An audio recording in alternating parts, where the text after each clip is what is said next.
Hello, Carol Carman here, and on behalf of everyone at Grunty Fennery, home of all things Grunty Fen, I'd like to welcome you to number 13 in this series of occasional podcasts. In a few moments, we're going to treat you to a free episode from 1992. But first, can I put in a word about our latest collection, available as a CD or a download, which rounds off our releases from 1993. The collection is Archive Edition 18, The Gut, and it features 5 episodes from November and December 1993. It answers such questions as, why is Dennis talking about Maudie's vitality? What has he done, and why did Mr. South call it grotesque? Why has Dennis had the best afternoon, and what made Mrs. Jeffries furious? And surely Dennis can't be talking about old whores, can he? Mind you, he has had a visitation, and George Robinson's been going on about fairies, but where do they come from? And why did Dennis make a Mary? Where can Grunty Fen residents go to be uplifted and transported? And why did Dennis have to look and listen through the hole? Be warned, this collection contains treacherous lino, General MacArthur, a leg over, rinsing tinsel, thermogene wool, smiting and begatting, Mrs. Sturgis's iris, the parallels, Thorpit, Joseph's beard, Will's whiffs, a man with teeth, religious smoking, a demon singler, bent scaffolding poles, looming nostrils, Mackerson, Mariolanza, and a scabby dog. So, if any of that lot interests you, please head over to the album section of Dennis's online shop at dennisofgruntyfen.co.uk to find out more. And now, on to your free episode. It's time to see in the new year of January 1992, where Dennis is still in a bit of a doodah over the events of 1991. Take it away, Dennis.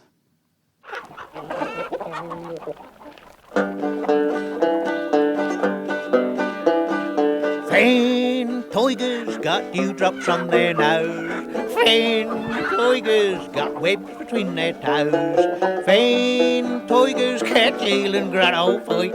But blast that wind come off the fen, that'll blow you there and back again. Blast that wind come off the fen, that'll blow you off your bike. Oh, thank you, Dennis. Well, how's the new year been treating you? Well, I ain't finished with the old one yet. Oh, come on, 1991's dead and gone. Not for me, that ain't. Well, you told me yourself that 1991 was a rather ordinary year for you. So that were. Well then, why worry about it? Right up until the last few hours, you know. What do you mean the last few hours? Well, them last few hours, they left me all of a doodah.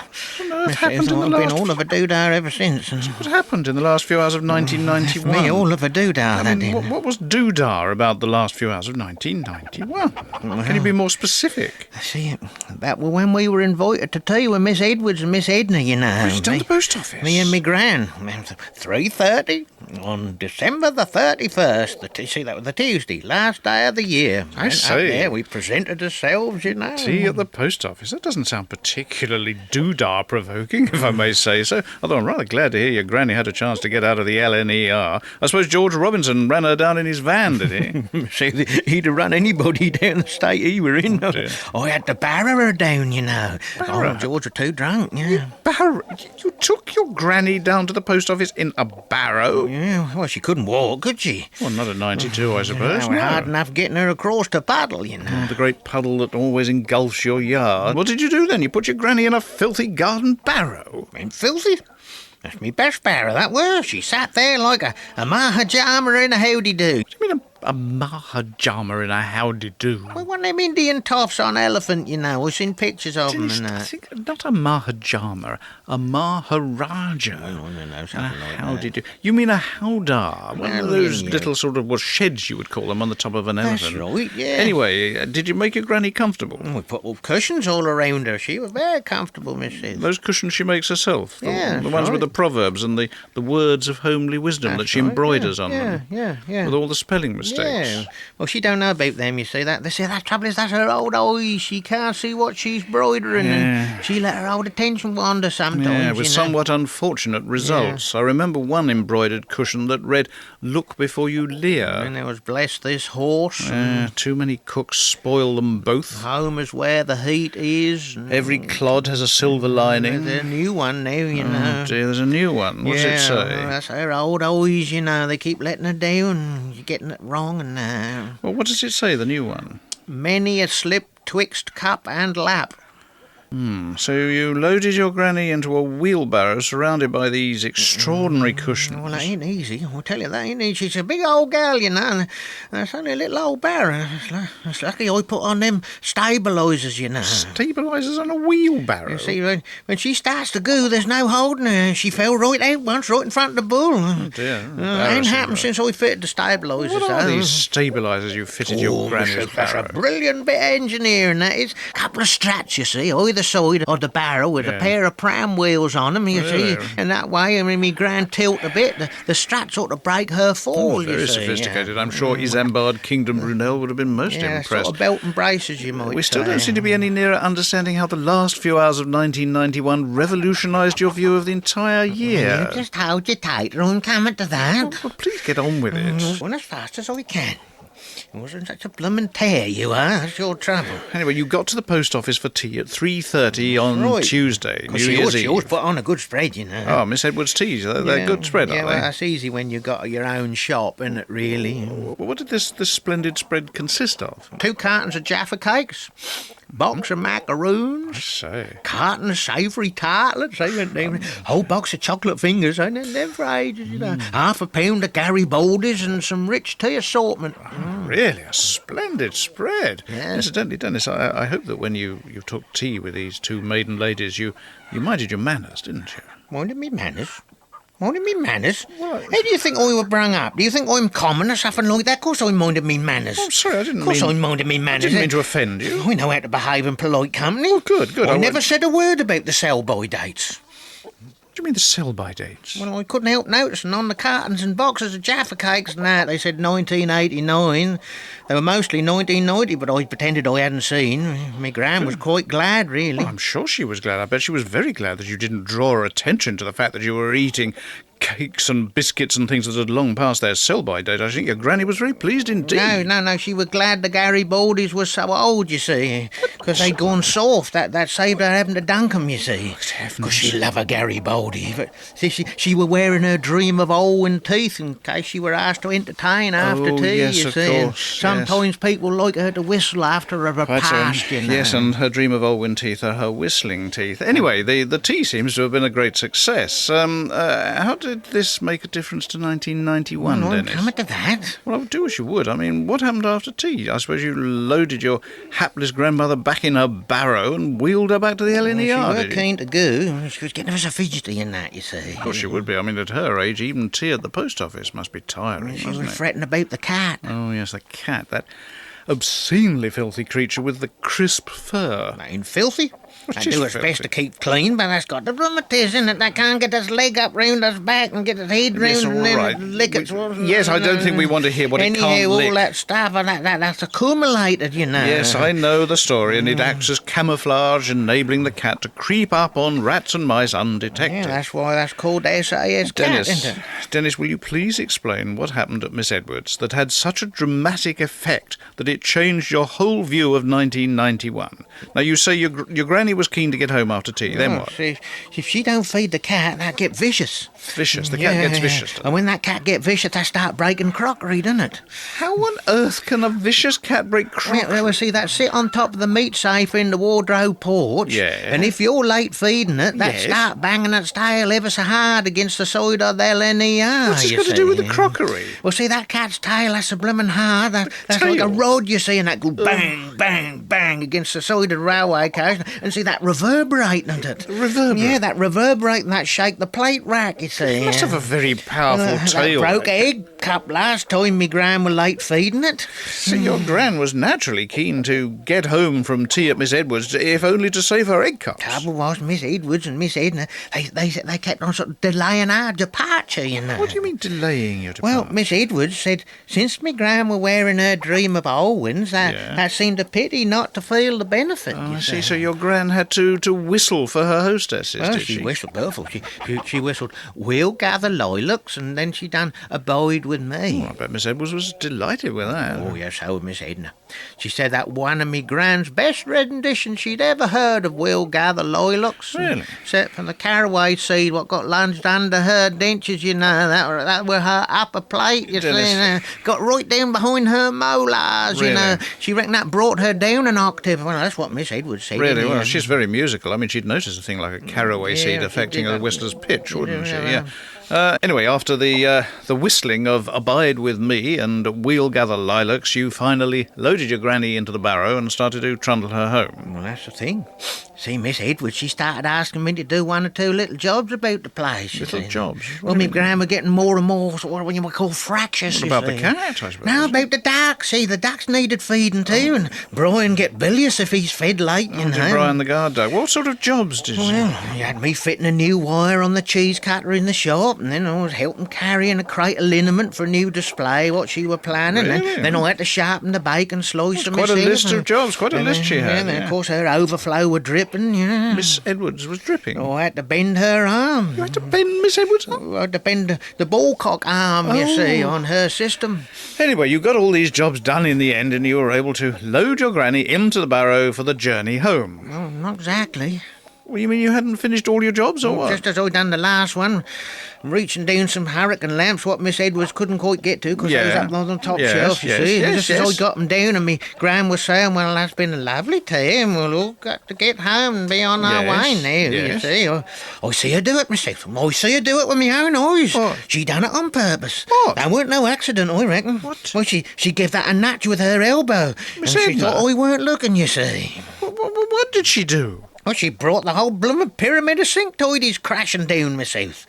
Miss Edwards' famous Christmas special display of enamel sink-tidies arranged in the shape of a Christmas tree. Crash they went, right on the floor. Oh, why on earth would Miss Edna want to purposely knock down the Christmas Tell tree you what, so sink-tidies? she could find me another bloomin' job to do, that's why. Dennis, are you implying these two ladies were conspiring to delay you and your gran from going home? Bother, she say.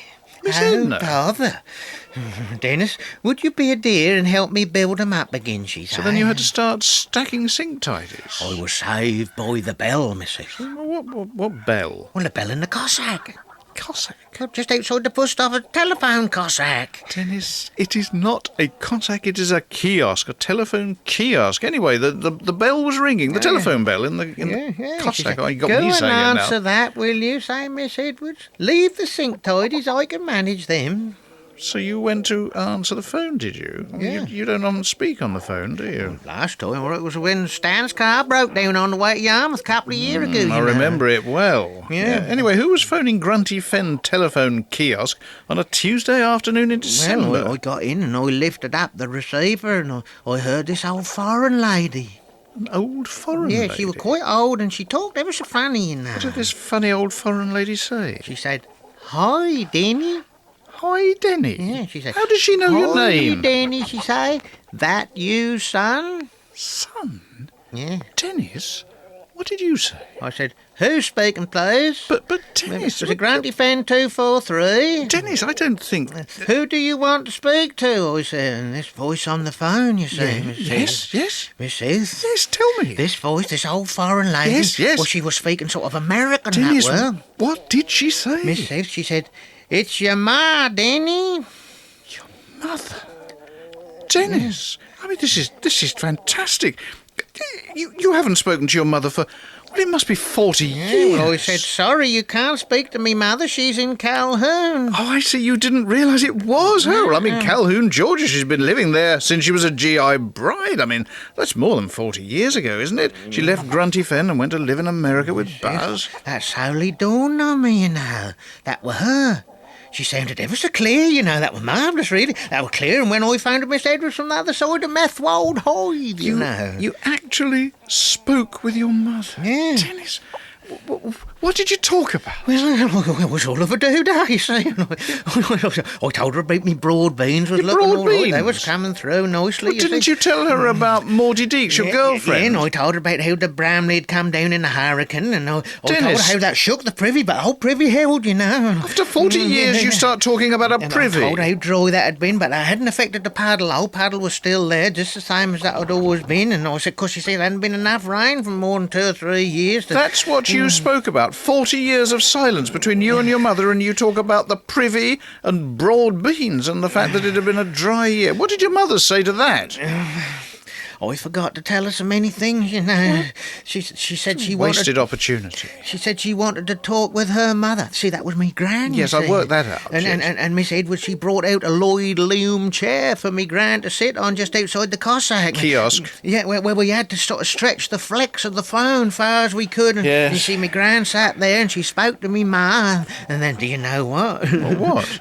me mum put Buzz on the line to me gran. Your stepfather? Oh, yeah, because I always got on ever so well, Your you see. stepfather spoke to Yeah, your gran? Gran said she weren't long for this world, and dear. how she hoped he'd see his way clear to letting an old lady see her only daughter again before she passed over. Well, that's a pretty heavy hint. What did Buzz say to that? Well, that's what I kept asking me gran while I was wheeling her back to the LNER. I said, what did Buzz say? I kept asking her, Yeah. But she said that were private. But she said, I wouldn't be surprised if 1992 didn't bring something special. I don't want to raise your hopes, she said. She wouldn't tell me no more, Wouldn't tell me no more. That was clever, though. The whole thing was clever, I reckon, Miss Edwards, she knew all along, 'cause she'd had a postcard, you see, to say me mum were going to ring up on that very time, and she never let us know. That was why a she kept- surprise. Yeah, she kept me doing all them jobs, So, you see. the year ended Miss with South, a I tell you what, that was a surprise. transatlantic. But I forgot to say so many things. You didn't mention Maudie. I You never mentioned Maudie. Well, no, I didn't know. Oh, yeah, all went out my mind, You get talking to people like that, and you can only think about But ordinary Dennis, things. just think you may what have if a I do, chance. darling? Dennis, you may have a chance to have a long talk with your mother, not on the telephone, but face to face sometime this year, 1992. Well, that's why I'm such of a doodah, myself. Well, at least I do understand now what you meant when you said the very last day of the old year made such a difference to the whole of 1991 for you. That's all in your life. That's all in your life. Don't go scratching of your poor old head. Don't go worrying, just go back to bed. That's all in your life, and you're a long time dead. That's all in your life. God bless.